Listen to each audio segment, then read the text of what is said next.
Hello my little Willy, this is the third video of our series How to Knit a Raglan Sweater using straight needles. If you haven't watched the first and the second, go now and watch them. You will find the link in the description box. There I explained the sizes, the measurements, materials and the gauge, and how to knit the back and the front. In this one, we're going to knit the sleeves. Also, you will find the link to the written instructions below this video again in the description box. Okay, grab your needles and your lovely yarn and let's get started. Okay, we will start with the ribbing. With the smaller needles, we're going to cast on the number of stitches required by your size. I'm going to cast on fewer stitches just for this demonstration, so the video is not too long.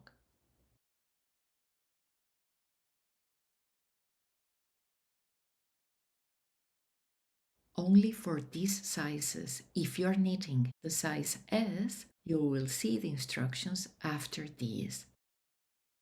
First and every odd row, right side of the work. The first stitch is the edge stitch, so we're going to knit the first, and here comes the repeat. Knit 2,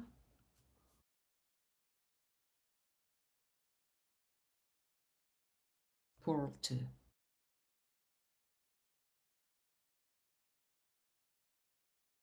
and 2, and repeat. Knit 2, purl 2. If you knit continental, knit 2,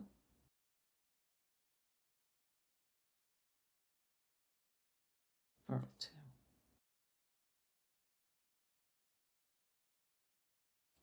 And repeat.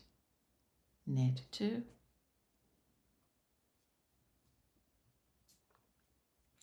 purl 2.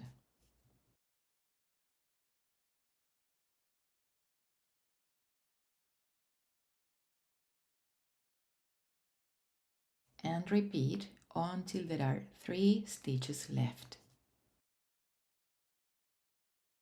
Ending with knit 2 and knit the last, the edge stitch, but only on this first row. I like to work it through the back loop, so I'm going to knit the last one through the back loop, only on this row. This way we can avoid a huge loop there. Now, second row and every even row, we start with purl 1, the edge or salvage stitch, and here comes the repeat. Purl 2, knit 2. Purl the purls, knit the knit. When you see the bump, you purl. When you see the V, you knit. Let's do it again. Purl 2, knit 2. If you knit continental, purl 2, knit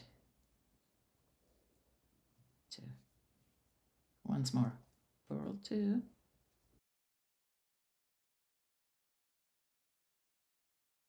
knit 2. So keep repeating purl 2, knit 2 until there are 3 stitches left.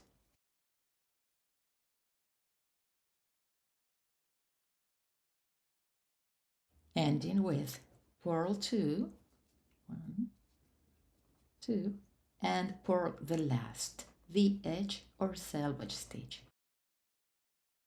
If you're making the size S, then your row 1 will be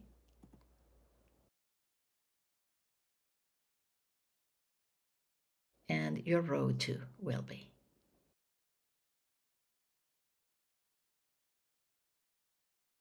These 2 rows create the ribbing pattern.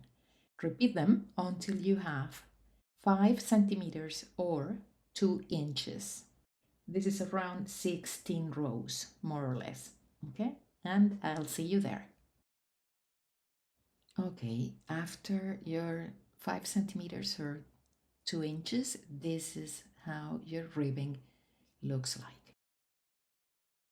Okay, after making the ribbing, we are going to work some rows in stockinette stitch with the larger needles, as we did for the back and the front. What I wanted to explain here is that, except for the size M, we will be making the increases when facing the wrong side of the work. For example, size S. The pattern says, increase 1 stitch on each side of the row, at the beginning and at the end, every 6 rows, 11 times. What it means is that we're going to increase stitches in rows 6, 12, 18, 24, 30, etc. That's a per row. The odd rows are plain knit rows, and the rest of the rows are plain purl rows. So if I'm working the size S, I have to knit 5 rows in stockinette stitch. That means row 1 I knit, row 2 I purl. And when I get to row 6, I need to increase 1 stitch on each side, as follows. We're going to purl 1, this is the edge stitch, and here I'm going to do a PFB, purl 1 front and back. Pay attention. We're going to purl this stitch as we normally do, and now we're going to, without taking it off the left hand needle, we're going to purl into the same stitch through the back loop. So, like this.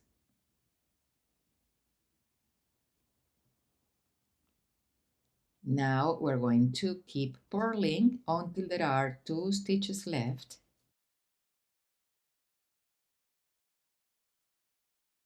And here I'm going to increase another stitch the same way.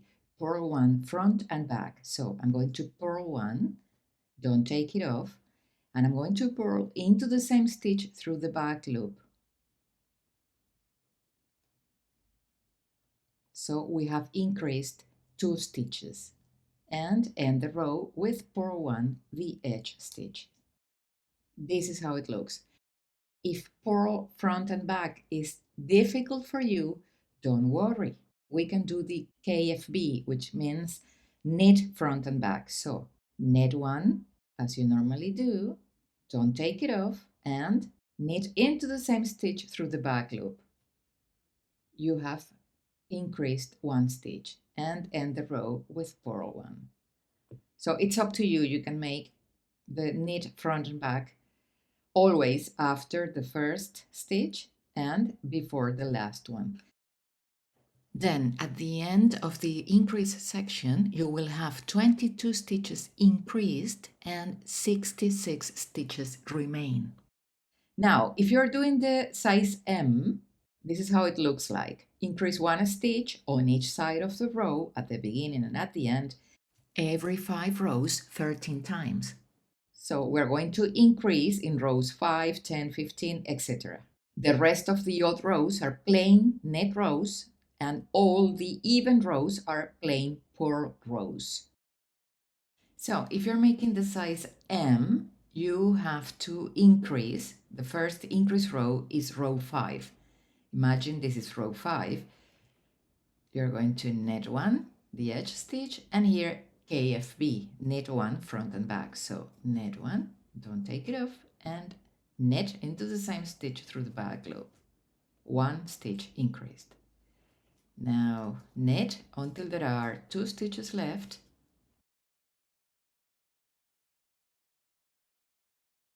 When there are 2 stitches left, we're going to make the KFB again, knit 1 front and back. So knit 1, don't take it off, and knit into the same stitch through the back loop.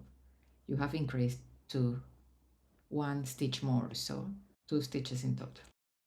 Once the increase rows, this increase section is finished, we have to keep working in stockinette stitch, more rows, until you reach the length required by your size. For example, size XS requires 16 inches in total from the cast on edge.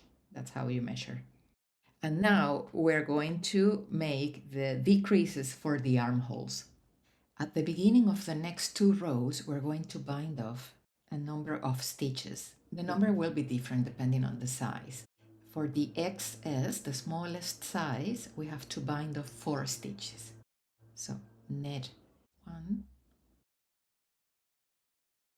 knit the next, and pass 1 stitch over the other.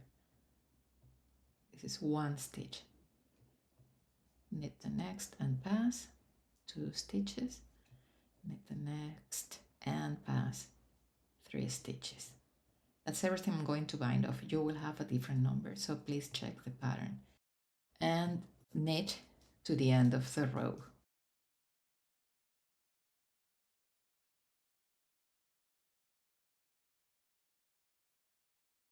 This is the other row where we need to bind off the same number of stitches. So this is a wrong side row. We have to purl.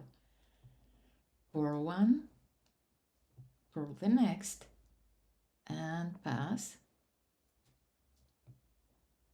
the stitch over. 1 stitch, purl the next, pass over 2 stitches, purl the next, pass over 3 stitches. So we have keep repeating until you reach the number that the pattern calls for your size, and purl to the end of the row.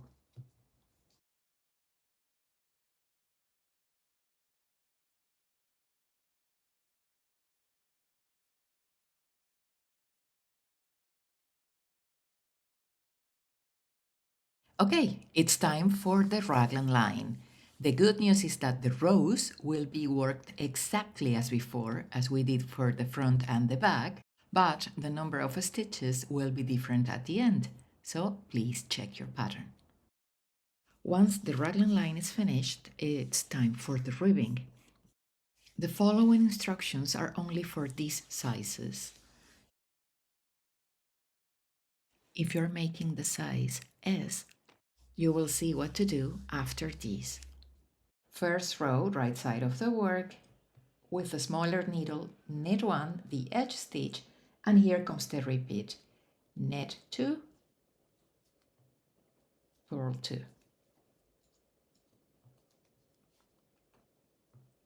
Knit 2, purl 2. And repeat until there is 1 stitch left, ending with knit 1, the edge stitch.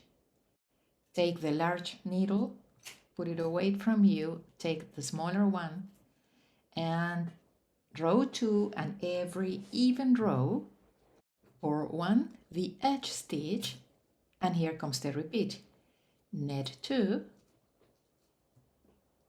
purl 2. Knit 2, purl 2. So keep repeating until there is 1 stitch left, ending with purl 1, the edge or salvage stitch. If you're making the size S, then your row 1 will be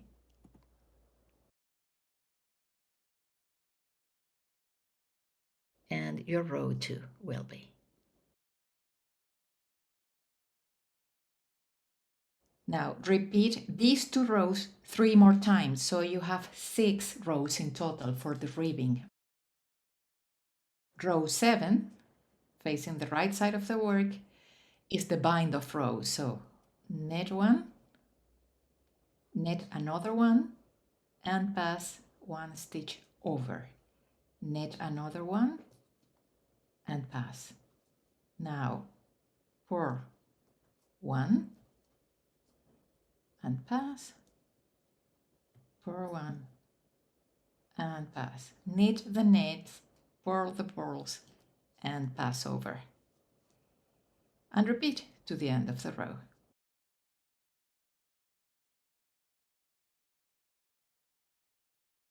Here, let's do something. We're going to Cut the yarn, leaving a nice tail so we can weave in the ends later. And rather than passing the tail through the loop, don't do that. We're going to just pull this loop to close. These will make our seamings easier and look better. Well done, you have finished your first sleeve. Repeat the process for the second one, and now you have to block the pieces. And this is the process. Before joining the pieces, we need to let them soak in water for a while and then remove the excess of water, squeezing them gently. Put them on a towel and flatten them. You can fix them with some pins and finally let them air dry. In the next video, I will show you how to join all those pieces and weave in the ends. Thank you for watching. Don't forget to subscribe to the channel and happy knitting!